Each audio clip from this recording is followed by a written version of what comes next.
All right, what the hell are you all doing here? You all should be ashamed of yourself. Anyway, I'd like to thank very much Jelena and Dragan. I believe Abelardo's here, so better give him a nod. He did something, I'm not sure what it was in the paper, but there you go. Wonderful contribution. I'd also like to thank our program chair, Inga, who's sitting here, because there's nothing better than having the last session on a Friday afternoon and the last talk. I think that's awesome. Clearly, yeah, the benefits. Yes. The benefits of being a program chair are unbelievable. I encourage you all to do it next time. Look, you get to do. And not only that, you get to back up between MIT and Stanford as well. So that's fantastic, and two very energetic talks. And I've got kids, so I want to finish this really quickly so I can go home. All right. So I just repeat, it is Friday. It's the last session. So anyone asks any tough questions, get stuffed. You can go and we'll deal with it over a beer. This is not a good news story, which is always good to close on a conference. It's rather depressing. And again, so I'm trying to help retention, Chris, as much as possible. So I'll start off. You've all read the paper, so just any questions and we can be on with it, really. Doug? That's it. No. So we'll get into it. We'll rip it off. We've seen over the years lots of work. Basically, this is the little preview for you. So when you do your mind wandering, this is you can just come back to this point here. So lots of work in LA over the years, and even prior to the initiation in 2011, where we focused on early alert systems, trying to predict student modelling, predict success in some way, academic performance or retention or whatever it may be. This study that I'll go through has the awesome name of ESAP. Clearly someone at Genius thought of that. It just rolls off the tongue. Really, we wanted to look at the evaluation of that impact. And we know that there's lots of predictive modelling. There's probably more around in this conference and previous conferences, and they're popping up in special issues all over the place, which is excellent. It's not to diminish that work at all. But there's been very limited work looking at the evaluation of any of the predictive models when we actually move from, okay, what are you going to have as an action? And how's that being rolled out across an institution or within a course?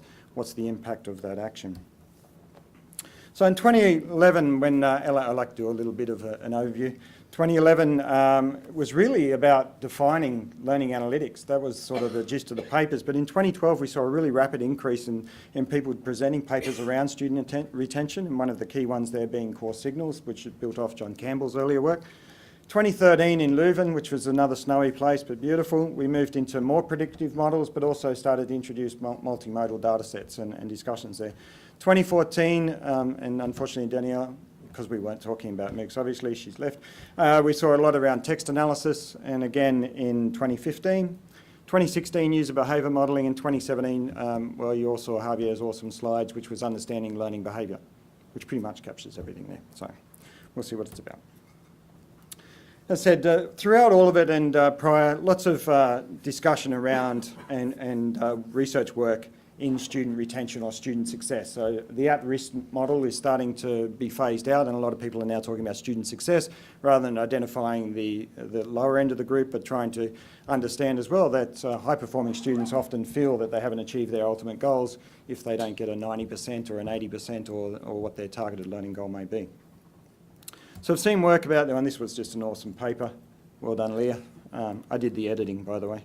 Again, Sandeep J. Prakash, more papers by OpenU, and the list just keeps going and going and going. So we've seen lots and lots of work in that space, but again, there has, the gist of it, what can we pull out of it? Prior academic performance is generally an indicator of student retention or performance. Location or socioeconomic status, some form of engagement, whether it's discussion forum activity, quiz activity, or just even accessing the learning management system. How frequent they actually access that, what's the regularity, time spent online and so on. First in family often raises its head, but for our institution, everyone is first in family. We only have one child in South Australia, although I've got two, but I don't like the youngest one, so it's all okay.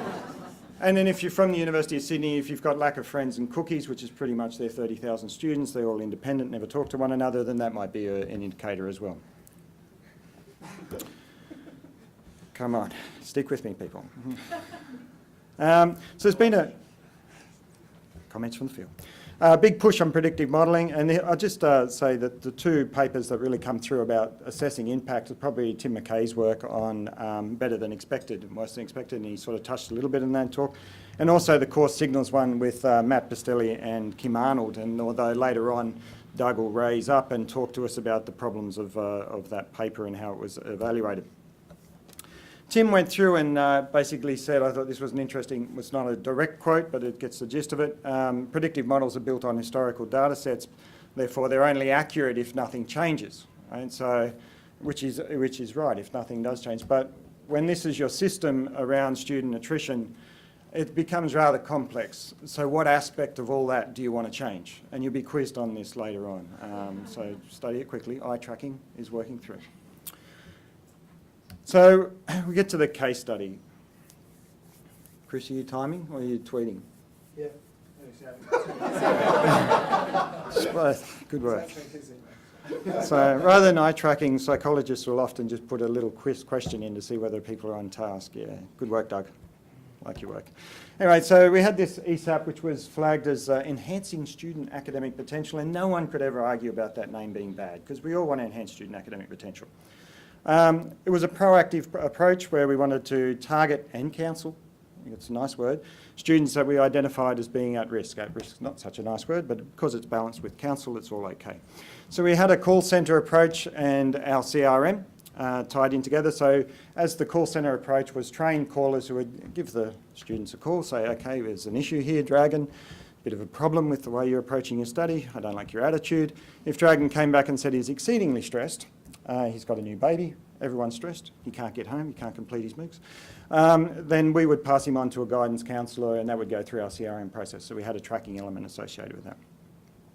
So the callers also, they wanted to go through a reflective process. So talk to the students about how they're approaching their study, what elements were stressing them, how they felt they were going, and then provide information necessary. So a lot of students wanted to say, university's not right for me. No, it's not Stanford, it's the University of South Australia, even though we'd been tagged with them, Inga, thank you very much again. So it's, so they wanted to say that, and they just didn't know how to unenroll. And so I think, I'm sure the context in North America is the same. You have an ad drop date. So in Australia we have a census, it's called a census date, where after 3 weeks or 20 to 30% of their experience of an entire course duration, they're allowed to say whether or not they want to continue in that course, and if they drop out there's no penalty attached to that whatsoever and no financial cost. So often, and if they drop out before that, they're not counted in our retention process, then our attrition process. So you do, if someone doesn't want to stay at university, you do want to tell them, okay, you've got options here before you end up with a bill. A lot of it as well is that they didn't know they could do the course part-time, or they didn't know there was an external offering of that same course that if they had trouble to get into town. So it was viewed very much as a partnership between the students and trying to establish a rapport and a relationship and the various callers we had there. So this is just an awesome slide. No, I'm just messing with you. So essentially we break it down. It's a very simplistic approach where you all know that there's some students in your courses that go through that no matter what obstacles you throw in front of them, they'll pass. And as teachers, we throw a lot of obstacles, right? And so the university throws a lot of obstacles. They're great students. They don't need your support. In fact, if you just gave them a curriculum, they'd probably go through it by themselves and be able to support it. That's our no-risk group. Then we have a group that what we deem as low risk, right? They probably need a little nudge in the right direction, a little bit more feedback, a little bit more processes there. We have a medium group, which, okay, again, need more support until we get to our high-risk group, which the dotted line represents a lot of support where they need it and how early we may need to introduce that support. So the two black lines there, well, there's 6 really, but I'll take these two, is the start of the course and the end of the course and how much we would just schematically say that these groups of students would need some sort of support going through. So with the ESAP process, we had 2 interventions, which is built off a model. The original ESAP model was built on Queensland University of Technology and the work that they've done around student success. And essentially it said around your first assessment mark, if you haven't submitted or you failed, we'll give you a call, which is lovely. That's a very easy way to ring someone up and say, Shane, you failed. And you can't really argue that. I shouldn't have really, but if you ring before that, what's the conversation? We think you are going to fail. Yeah, big ass, I'll do really well here, right? So it's an easy point of conversation. But what we noticed as well, With the high-risk students in particular, they've already made their mind up that they're leaving the university, but unfortunately they've also passed the census date. And so you're trying to convince them now to change their mind. Oh, pig's ass. You can tear that up, mate. It's the last session. I'm up here. I'm going to keep these people here. Lock the door. Anyway. Thanks. Thank you. Sorry, as we did what we said, you're right, absolutely right. So what we did was we changed that and said, well, surely there's a better way of doing this. So we went through and we ran a few predictive models, analytical models, and we came up with 3 touch points. And so you can see one we actually had before students came on campus. All right, so once they've enrolled, we had all their demographic data, we had a model that said whether or not they were at risk. That was further confirmed by their level of engagement with the learning management system, and then again by any formative and summative assessment through. So we had 3 touch points which got increasingly accurate as we went through. Right. So that was the process. Then we wanted to say, okay, given our awesomeness on predicting all this work, how did our intervention calls go? Did we have any impact whatsoever on student outcomes? Did we retain more students? And we can turn the camera off now. Right? So this doesn't go back to my senior management group. So we had two groups, contacted and not contacted. And before people say yes, by a sample, because obviously when you are contacted, you've picked up and answered the phone, therefore you've had a conversation. Obviously they're more motivated to stay than other students who were not contacted. So we actually repeated it at the start and end of the course and found out it's actually quite random. Students who picked up at the first didn't pick up at the end and vice versa, so it was quite a mix. Anyway, we did 2 approaches, chi-square logistic regression as the first part, and then a mixed effect model. The first part was we were high-fiving all over the place. The chi-square was significant, although small. The logistic regression came through, it was lovely. And we sort of came up with the notion that 31.24% and the 2.24 is very significant, was higher for the students who were contacted had a higher rate of staying than those non-contacted, which was awesome because then we go back to my senior management group in the university and say, we are geniuses, just keep giving us money, you bastards, and we'll keep going on doing our work. And then Dragan had the bright idea, thank you very much, Dragan. No, you can stick that one too, Chris. Of doing something that's a little bit more thorough. So we went through and we had contacted students as a fixed effect and students as random, and look at that, it explained a huge amount of the variability, which was from student-specific features. So we had a list of gender, age, international, domestic, and so on.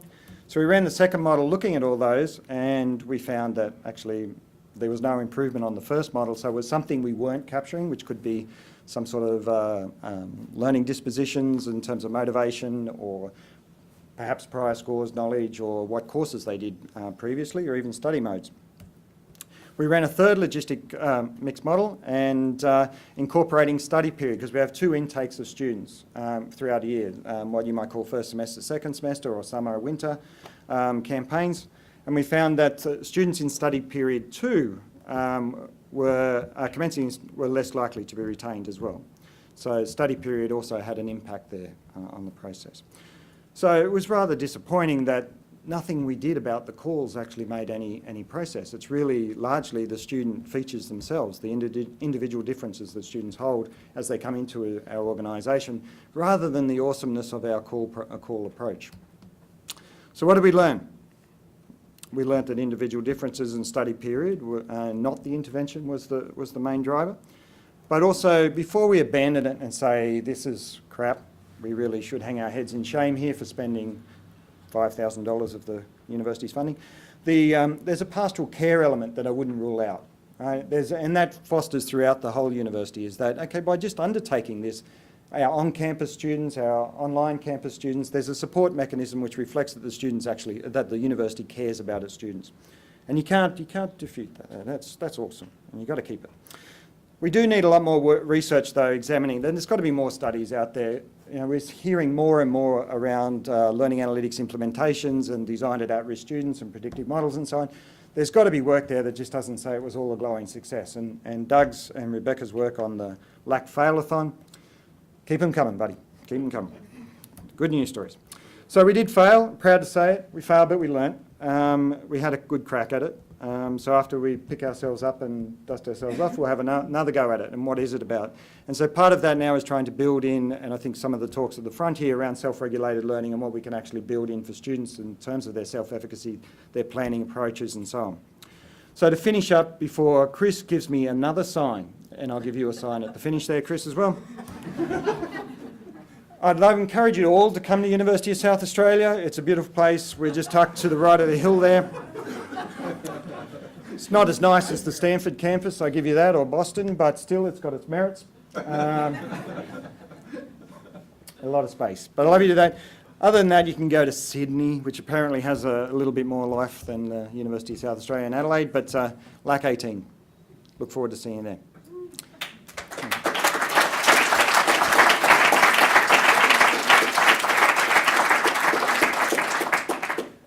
On that depressing note. Is it an easy one? I hope so. Great. Fire away. Was it all the same course or multiple different courses? Oh, good question. Multiple different courses. Did you look at instructional design features as one of your variables? No, we did not. No. Why you didn't? I might suggest Thank that you do that because in my data it looks like that's relevant. Okay. So it didn't impact on the, well, it does because we've got another paper there but around our instructional conditions, but because the call was not necessarily about the course itself, it was about the student and whether or not they were engaging basically with the university, so you could take Tinto's model on that one as well. And then, I'm not sure how the instructional, other than it was a really crap course, and we might be able to define instructional conditions as a motivational aspect that influences student differences.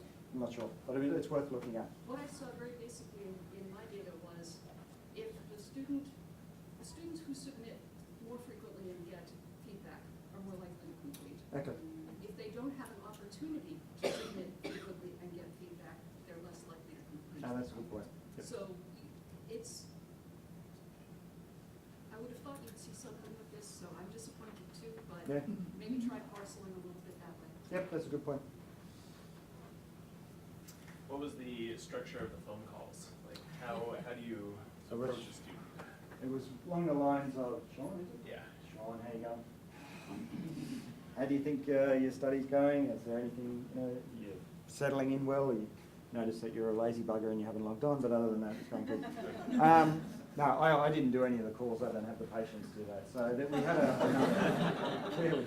You slack bastard. So there was a train group that went through it, and they had a script that they went through, and it was just really trying to evoke any problems or identify problems through it. So most of them we had, not to Tim's point, where in the coach he got a like a proper psychologist come in, but it was built on Kahu's model around sociocultural influences and psychological elements there. Yeah. Can I ask about the timing of those phone calls? Yeah. Are students left with enough time to catch up with their studies if they are falling behind? So not in the first one. So the version number 1, which was ridiculous, it was like week 6 and week 5, week 6. For some courses, which an undisclosed accounting program, it was too late. And almost with that accounting program, you could see it's almost 100%. The students who failed the first assessment failed the course. Right? So forget retention or anything about it. They just, why are we taking them through the last 7 weeks? This is just punishment. Right? So we should stop and think about something else. But clearly that was too late. So that's why we had the 3 touch points. So as they came into university, to Sean's point, the first phone call was really about the support mechanisms that were available to those students, what they can expect, the importance of going to orientation, to get on campus, to make connections, join friends, be one of the buddies, things like that. So they were really early. So yeah, they had a full 13 weeks after that to actually develop good study skills. Post that, it ranged from anywhere between 2 to 4 weeks. And so I think Lisa's at the back. She's doing some work at the moment on just modelling student engagement in the learning management system and where is the best time to identify the big drop. So if they stay on the quartile 1 lowest engagement level, what's the critical point that we need to intervene there? And I think it's really weeks 2 to 3 in that junction. Week 1, it's welcome to my course, Yahoo, you're going to have a great time, make some friends. So nothing's really covered. By the time they go through week 2, they're starting to fall behind. If they're still low, then there's an issue into that one. Is what we've sort of identified in our study. So I'd say yes is the short answer. They had enough time. I'm blaming the students. This is clearly not us. Inga, yours looks hard, so I'll go with Charles. And that's because you stiffed me. Were you able to control for any other